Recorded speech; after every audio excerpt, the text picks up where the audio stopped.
Between presidential visits, pipeline construction, and its impact on oil prices, the crude oil hub in Cushing has been in the news a lot lately. But now the scrutiny has reached a new level. The surveillance looks like a James Bond film, with groups using aerial and infrared photography to gather information. I spoke with StateImpact Oklahoma's Joe Wertz about this crude oil spy story. Joe, what's happening in Cushing?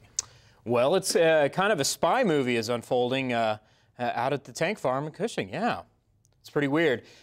You know, there's a price differential between the oil that's being produced and stored in Cushing, and the price there of the oil is lower, and they're trying to get that oil out of the bottleneck. And a lot of traders around the world, oil traders and these market analysts are really interested in how much oil is being stored there, who's shipping at different places, where it's going. A lot of weird focus is there on Cushing. This seems like, though, more than just interest. It's intense scrutiny. Right. Well, it is interest because, and it is scrutiny because there's not a lot of information available.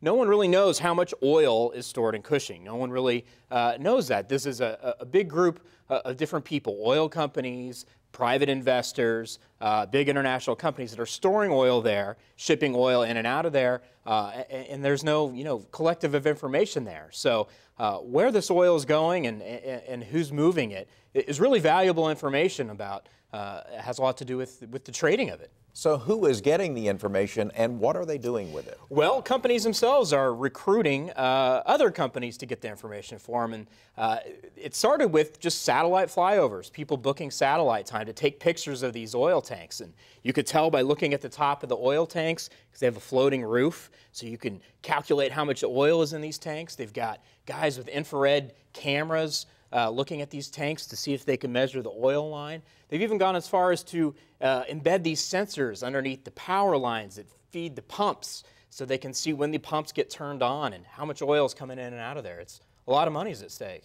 What do the oil producers and distributors think about this? Well, they're using it, to their advantage to spy on each other in a lot of cases. Bloomberg wrote a story about this the other day. It's, in no sense of irony, Bloomberg themselves, a data clearinghouse for market information. They're one of the people that are flying these satellites over the place. But they've, got helicopters and guys and long lenses spying on this thing all the time. So this is being done for economic and business reasons. Economic and business reasons. There's a big glut of oil there. It's really bottlenecked there. There's just not enough pipelines to get it out. So people are wanting to know how much oil is there, who's moving it. It's just valuable information because, there's a lot of money to be made when, there's a difference in price. Does this information play into policy at all? When we're looking at energy policy, is it also good to know what's happening in a major oil hub like Cushing? Absolutely. I mean, information is everything. And if you can't get any information from, a government source or some official thing, you have to go out and collect the information yourself. Has everything to do with policy. Has everything to do with why you might need to build a pipeline, why you might need to secure a barge contract out at the Port of Catoosa or whatever. It has everything to do with pipeline politics and policy on the ground. Really, it does. Joe Wertz from StateImpact Oklahoma, thanks for the sleuthing. Thank you, Dick.